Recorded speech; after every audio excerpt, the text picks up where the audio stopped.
The city library's research section hummed with the quiet intensity of focused minds.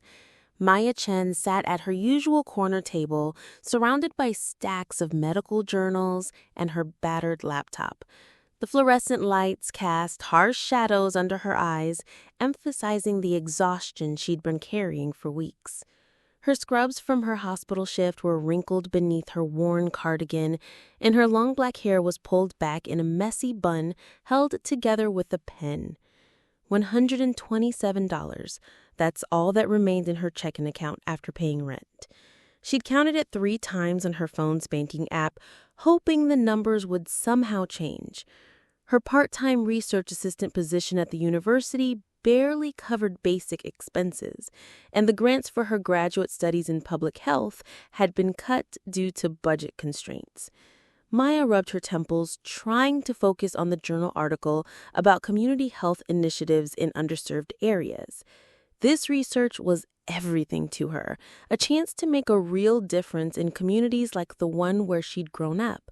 But the financial pressure was becoming overwhelming. The sound of raised voices near the circulation desk made her look up. A man in an expensive navy suit was speaking in hushed but urgent tones to the head librarian, Mrs. Patterson.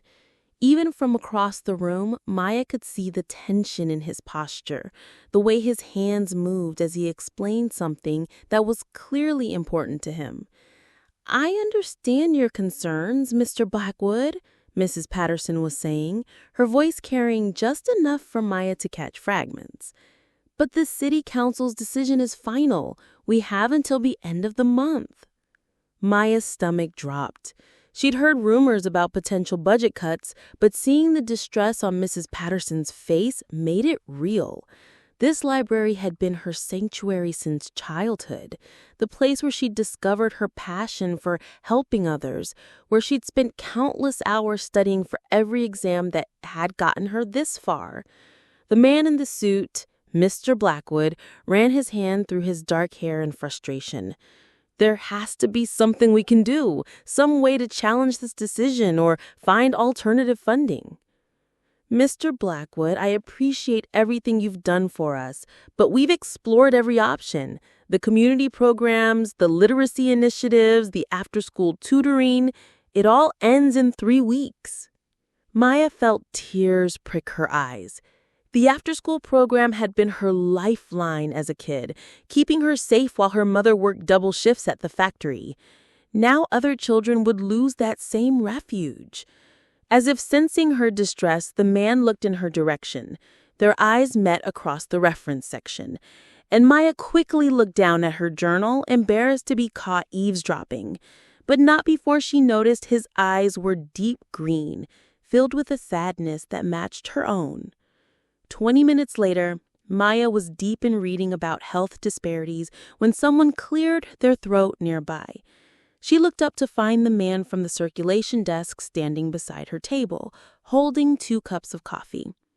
"I'm sorry to interrupt," he said quietly, mindful of the library's atmosphere.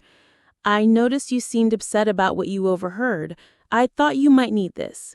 He gestured to the coffee. Maya hesitated. She'd learned to be wary of well-dressed men bearing gifts.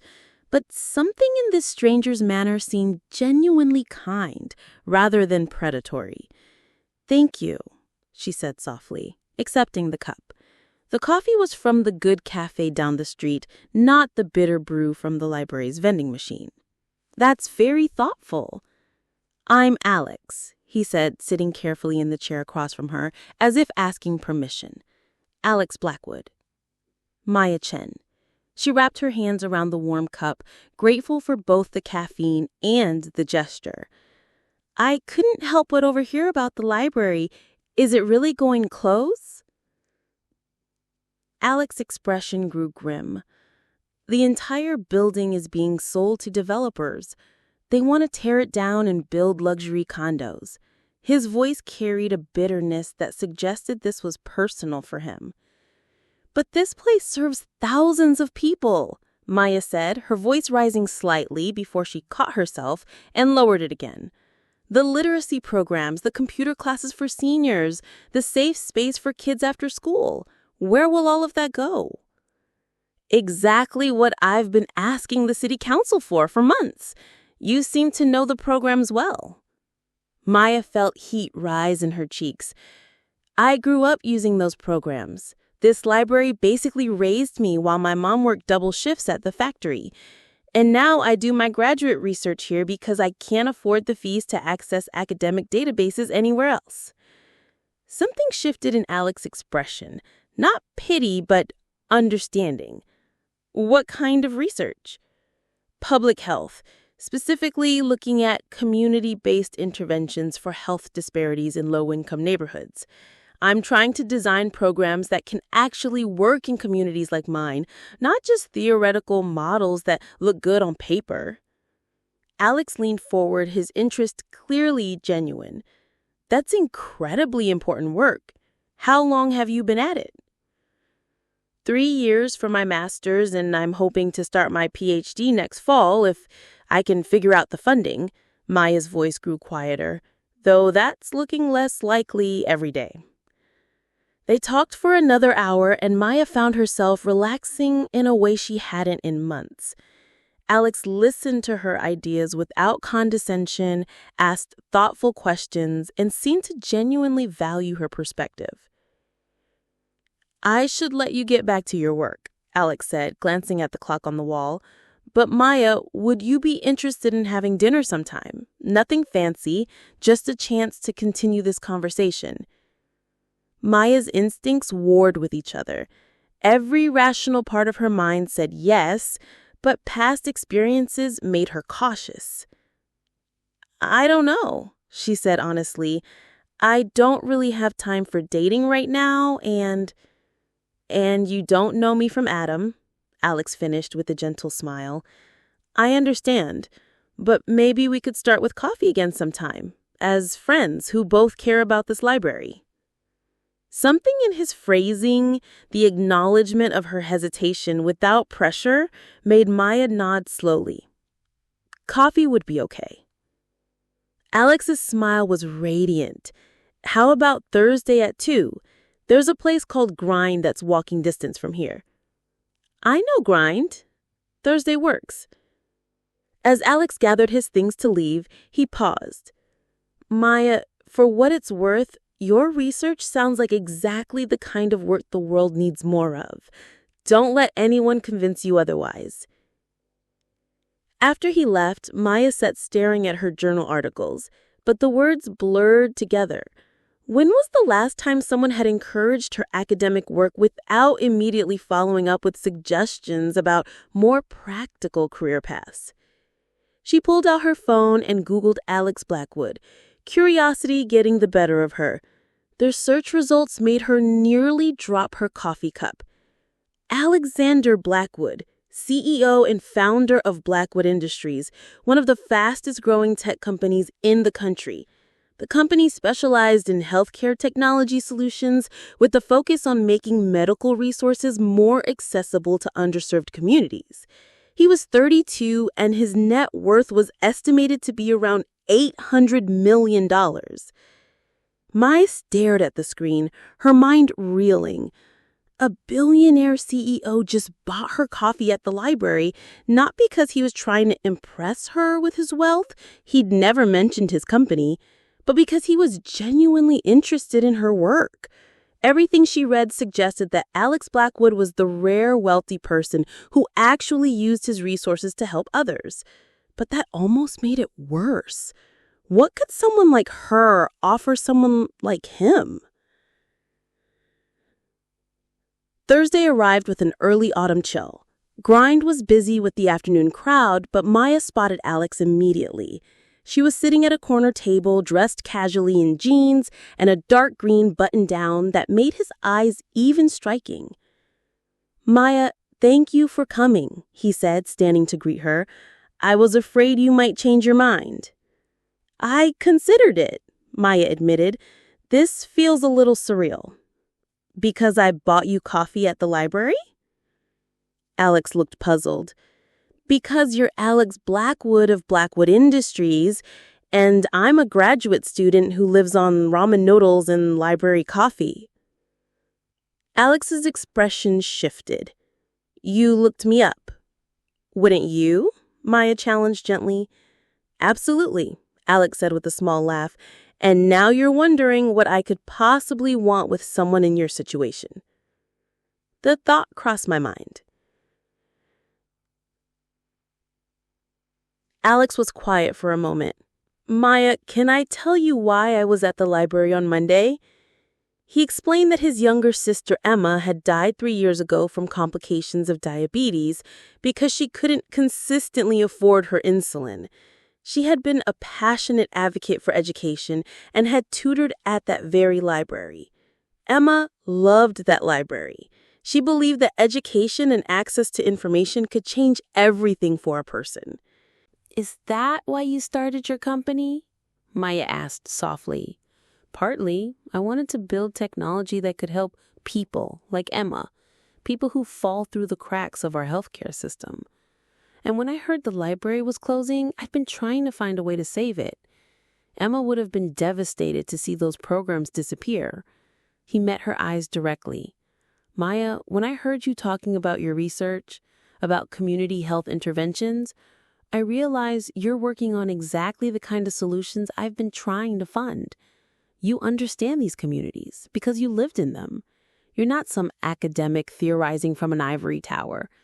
They talked for 2 hours, the conversation flowing easily.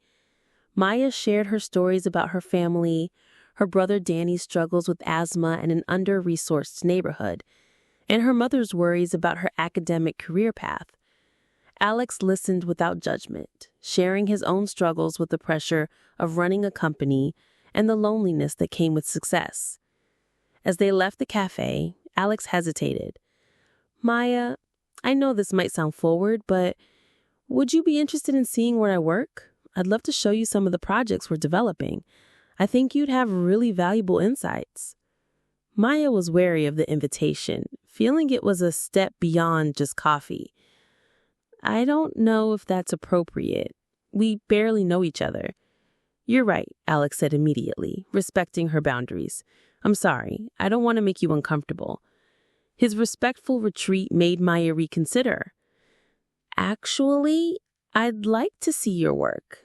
Could we maybe do it during business hours with other people around? Alex's face brightened. Of course. Would Monday afternoon work? Monday works, Maya agreed, surprised by her own boldness. As they said goodbye, Alex touched her arm gently. Maya, thank you for giving me a chance today.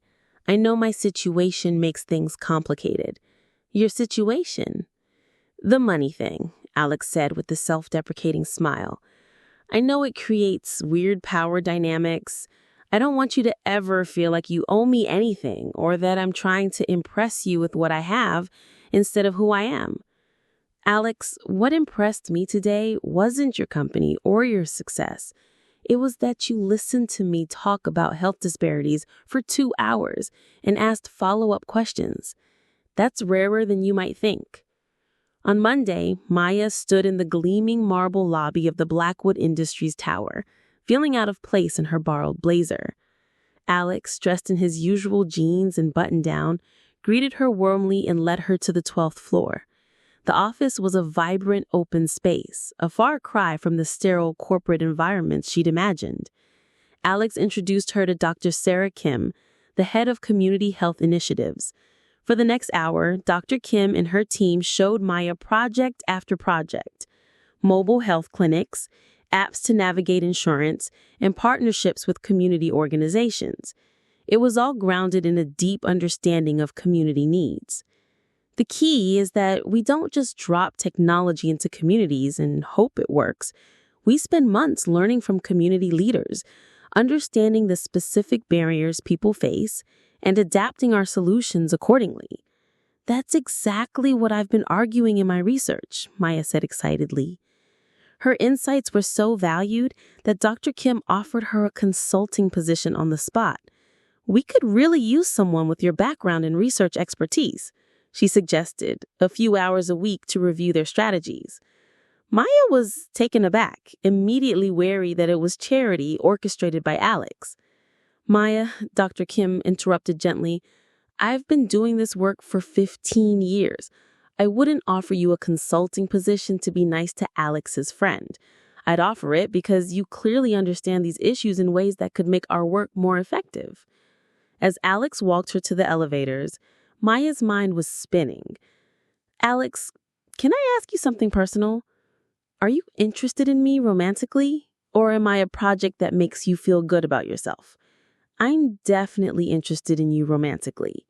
But Maya, even if you told me right now that you'd never want to see me socially, I'd still want you to consider the consulting work.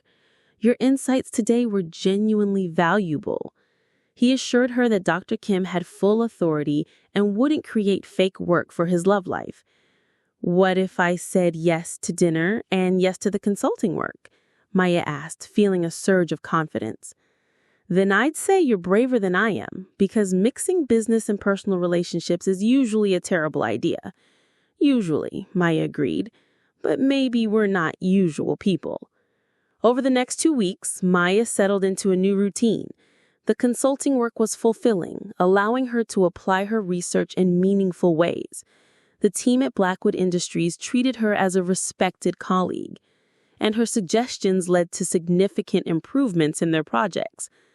The work was so impressive that Dr. Kim suggested Maya apply for a partnership program with the university, which would allow her to complete her PhD while working full-time with full funding. It was an opportunity beyond her wildest dreams. Her personal relationship with Alex also blossomed. After keeping things professional at the office, he finally asked her to dinner again. They went to a tiny, casual pizza place in Little Italy, where Maya felt completely at ease. They talked for hours, sharing stories about their families and upbringings. Maya spoke of her grandmother, her mother's hard work, and her brother Danny's dreams. Alex shared the pain of losing his parents and his sister, and how Emma had been his moral compass. I like him, Danny told Maya on his last day in the hospital. He's not what I expected from a rich guy. October brought a deepening of their relationship and a sudden crisis. Maya's brother Danny collapsed during football practice due to a severe asthma attack. Panicked, Maya's mother called, worried about the hospital bills. Without a moment's hesitation, Alex stepped in. He used his resources to have Danny transferred to the city's top respiratory specialist and covered all the expenses under his company's executive health plan, adding Maya's entire family to the policy. Your family is important to you, which makes them important to me, Alex said firmly. Please let me help with this. Not because you can't handle it yourself, but because you shouldn't have to handle it alone.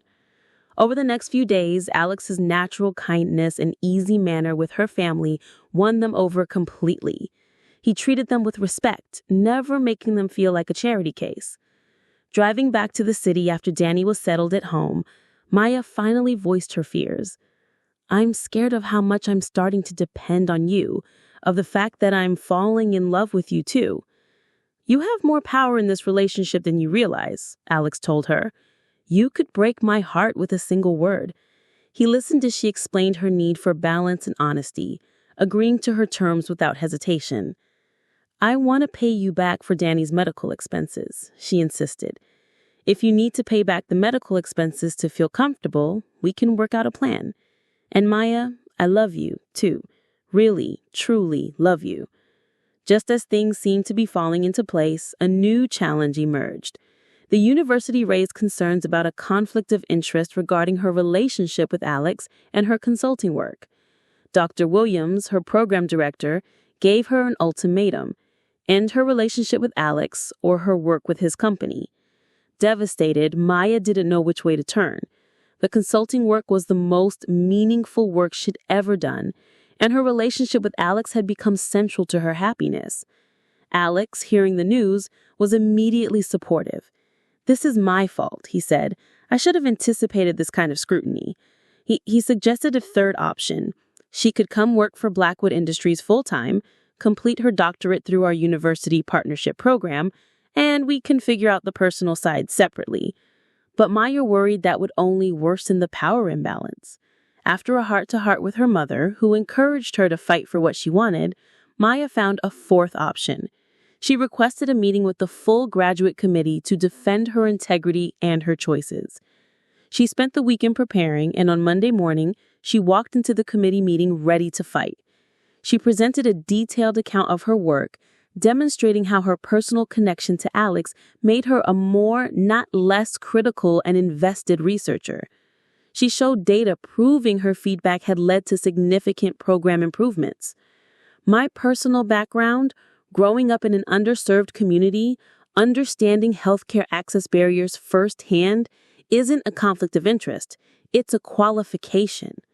My relationship with Blackwood Industries gives me insight that makes my research more informed, not less subjective.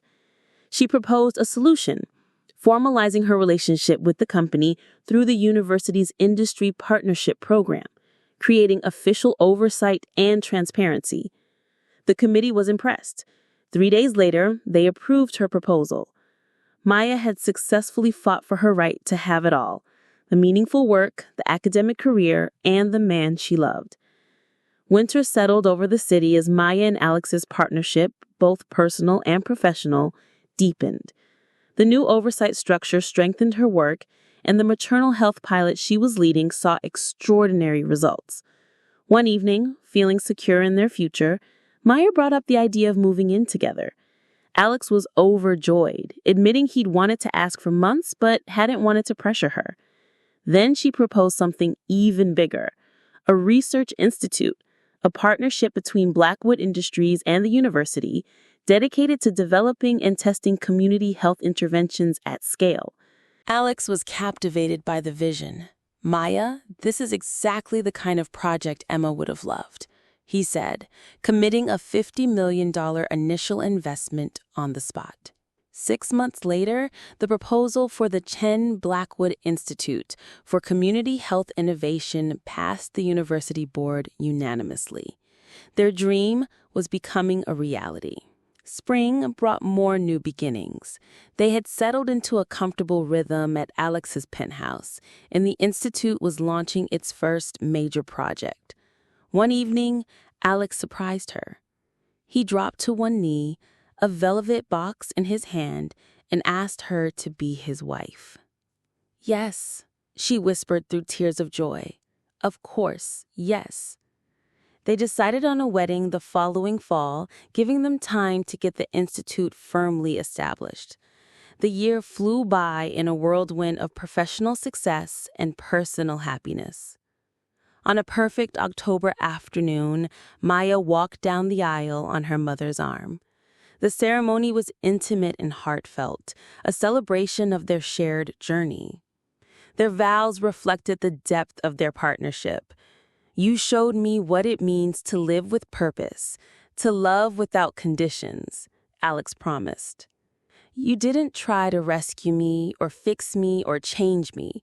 You just loved me, and that love gave me the courage to become the person I was meant to be," Maya vowed in return. The reception was filled with toasts celebrating their unique partnership.